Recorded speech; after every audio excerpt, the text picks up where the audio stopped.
A massive thanks to all of you that have supported SwitchUp. We've just hit 350,000 subscribers, and as a little thank you, we'll be giving away some more codes for Kingdom Come Deliverance. Just leave your comments as usual and we'll pick out a few people. You'll know if you've won because you'll get a reply saying, well, you've won. Outward Definitive Edition comes to Nintendo Switch, surprisingly, and is an RPG survival game that may well end up surprising you, for better or worse. I'm going to tell you everything about the game. Full disclaimer, I haven't completed it. This is 28 hours in, which in and of itself kind of gives you an idea of its scale. So Outward the Definitive Edition. Should it be a new addition to your Nintendo Switch, or would it be more wise for the elders and you to scroll right past this one? Well, my name's Mark Walker, welcome back to SwitchUp. Now let's find out.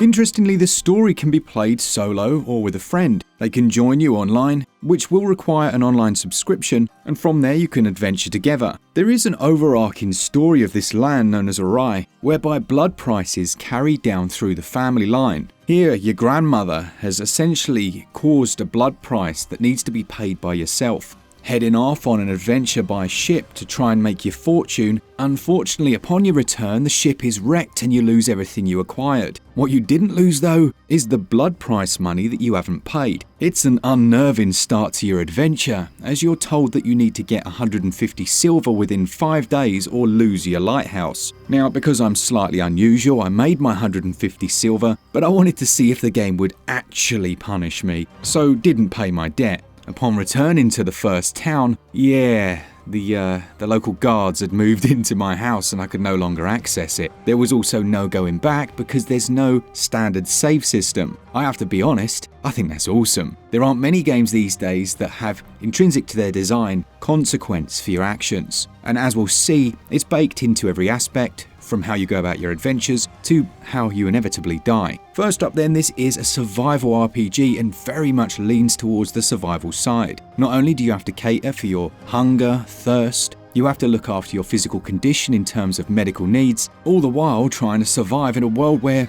lots of things are trying to kill you. The starting town's a safe haven. You can head down to the seashore and spearfish, gather up water supplies from a local well, and discuss with the locals their various needs and quests they may want you to go on. It's all pretty standard and, as I'm sure you can see, a little bit janky in terms of presentation, but it's worth sticking with it. Now, the world map can be accessed by pressing right on the D-pad. This shows you the first massive area. It highlights key locations, but it won't show you where you are on the map. Instead, you'll need to use your compass to figure out where to go next, and there are signs on the road and various landmarks to make that a little easier. What Outward does brilliantly is create a sense of real adventure. I don't say that as a throwaway comment. I mean that if you know you want to visit a cave, firstly you're going to have to prep. You're going to have to get your water ready, catch a few fish, make a fire and cook them up. And we'll go more into the crafting system. And once you've got all of that, ensure that your gear is up to a good standard, because everything can degrade over time, and then head out. Now, upon entering the large open area, which is through a load transition that takes a little longer than I'd like,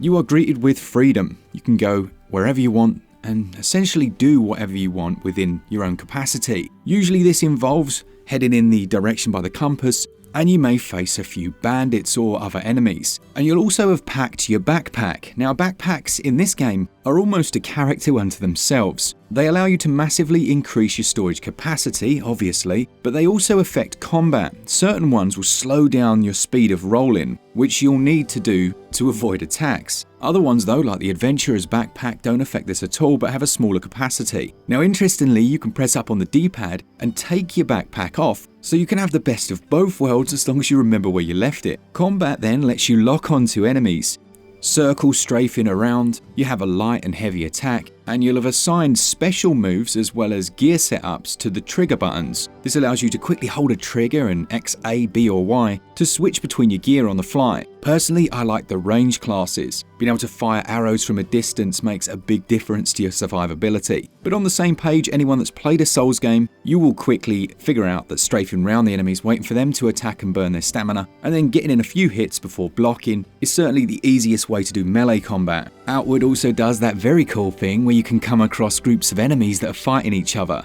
I absolutely love that. Now what I should do in that scenario is sit back and watch and then take out the last person. But when I have a bow and arrow in my hand, I get that itchy finger and I have to fire one off, and before I know it, I've got them all chasing me and I'm dead. Now death here is important. How many games do death in one set way? I would say most of them, particularly RPGs. Usually you lose some skill or some items, or have to go back to your body. Outward does things very differently.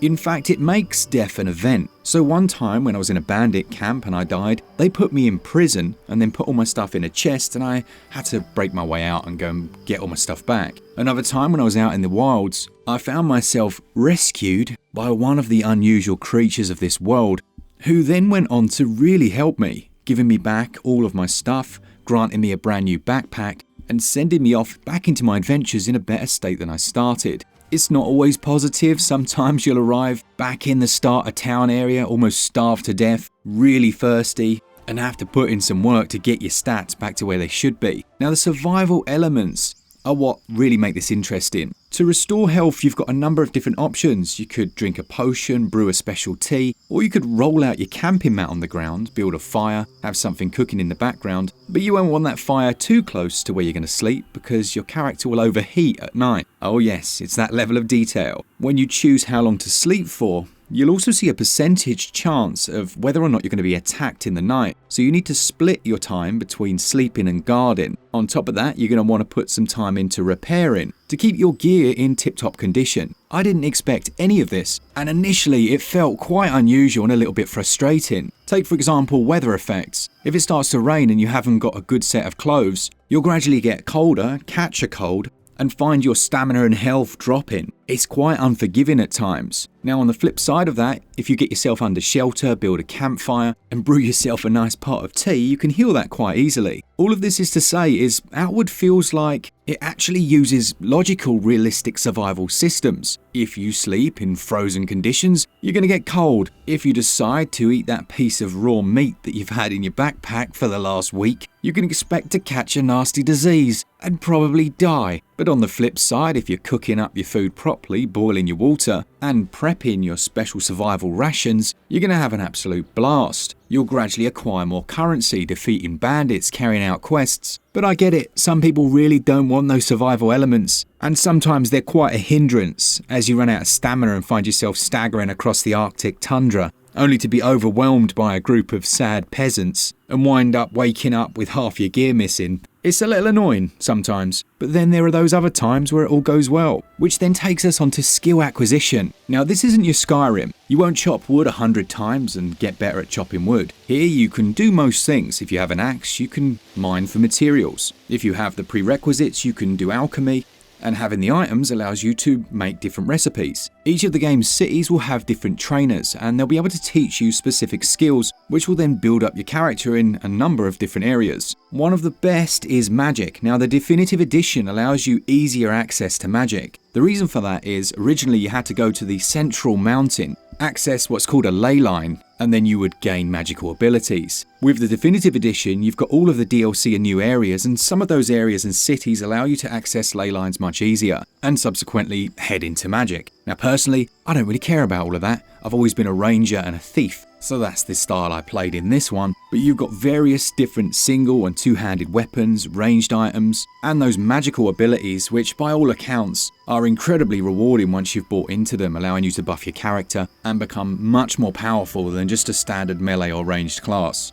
Now Outward is not going to be for everyone. For those simply wanting a classic RPG, this is definitely not the game for you. The survival elements alone are more in depth than any RPG I've played. Even some pure survival games don't have this level of depth. But I think you could argue the reason for that is because they are games, and the primary factor there needs to be fun. Some of Outward's elements don't really add much in terms of fun for me, which kind of goes hand in hand with the more clunky combat and things like needing those rations before you can actually travel to the next area, where potentially you could arrive unprepared and it won't let you travel to that next place. Oh, and making money in this game is difficult. Not being able to save feels a bit unusual, but it has its intended effect of making you genuinely care about your actions. all the while knowing that death doesn't necessarily mean the same thing each time. The crafting systems are complex and deep and only get more rewarding as you go along. Its jankier elements are another area that some people just won't like. The quest log can feel a bit basic, particularly in terms of some of its instruction.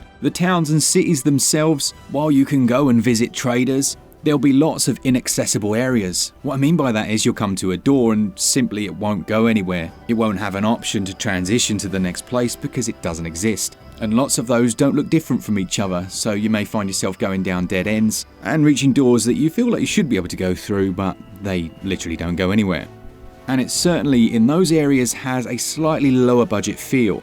The same can be said for the world itself. You have massive areas to visit.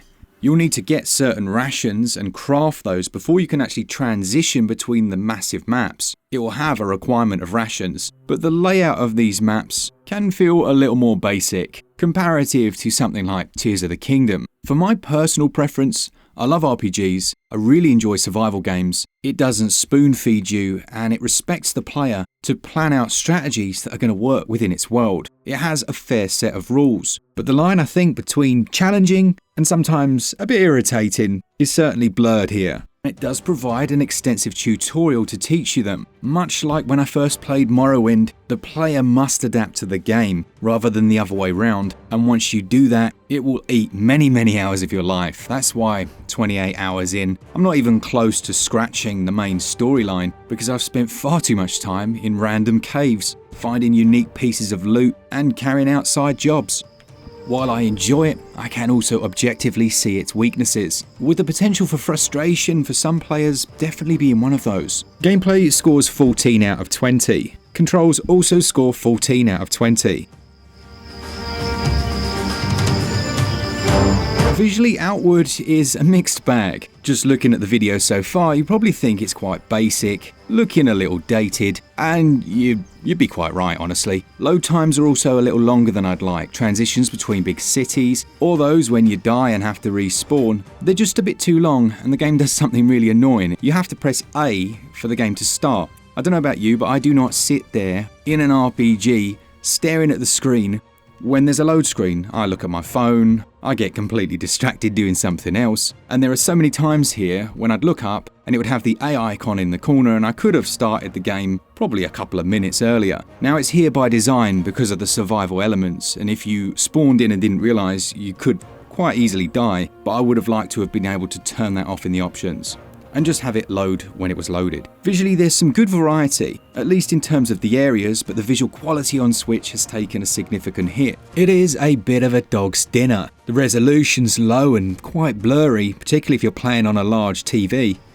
And there are some visual glitches, like shadows being rendered in pure black and night times being almost impossible to see. Some of the draw distances are really close into the camera, while at other times you'll be able to see enemies from one side to the other. I'm not entirely sure what's going on behind the scenes, but they're obviously doing certain things to try and maintain that frame rate. There is a full day-night cycle here, but there's also a full weather system. We spoke briefly about how the weather affects the gameplay, but the seasons will change. You'll find yourself in snowy conditions, having to change out your cloves, all of which feeds back into its survival mechanics. Performance-wise, you're looking at 30 frames per second. It does drop down a little. The visual quality is, well, you can see, I don't think it was ever an oil painting of a game, but absolutely the Switch has taken some level of draw distance hits. The biggest issue would be those load times. Sound and audio is quite good. There are voice actors for some of the lines, but not all of them. Text size is reasonable, and I found the music very fitting. I will chase the Levantine dream and make it my own. And it was nice that it shifted so drastically when you moved to a whole new region. But sound effects are on the more basic side, and let's be real here, the visuals, yeah, they're not going to score very well. Overall, I give those 8 out of 20. Sound and audio, that scores 14 out of 20. The definitive edition of Outward is going to set you back £31.99. There is a physical copy, which I'm going to be picking up, and it includes both of the DLCs, which feature new weapons, new quests and dungeons, and even entire new areas. I think Outward is one of those Marmite games. If the mechanics click with you, then its value is quite large. If they don't, or frustrate you, or you just don't enjoy the way it's presented, then that's going to take quite the hit. I think £31 is a little bit steep, but as far as content goes and gameplay, I give value 14 out of 20. Outward, the definitive edition will not be an RPG for everyone. For those who enjoy survival mechanics, challenging gameplay, and that hands-off approach of earlier Elder Scrolls games, you're going to really click with this. For everyone else, I'd advise a little caution. For me, it gets a SwitchUp score of 64%. This is definitely one of those moments where, objectively, it's a 64% on Switch. But personally, I still really enjoy it, warts and all, and there are a lot of warts. But it's the style, that I grew up with, and yeah, it's fair, but it will easily make my top 5 RPGs on Switch, even beating out some that have much higher objective scores. So yeah, there you go, little bit extra for you. Thanks so much to our Patreons, our members, to all of you that enjoy the content, and as always, a big thanks for 350,000 subscribers. That is absolutely unreal. Remember, we will be giving a copy of Kingdom Come Deliverance away, another game that I think, it scored in the, was it 80s or something like that? But actually, for me personally, it's like a 99.999. But we must remain objective as much as possible. Thank you for all things Switch, all the time. Keep it Switch up. Cheers, guys. See ya!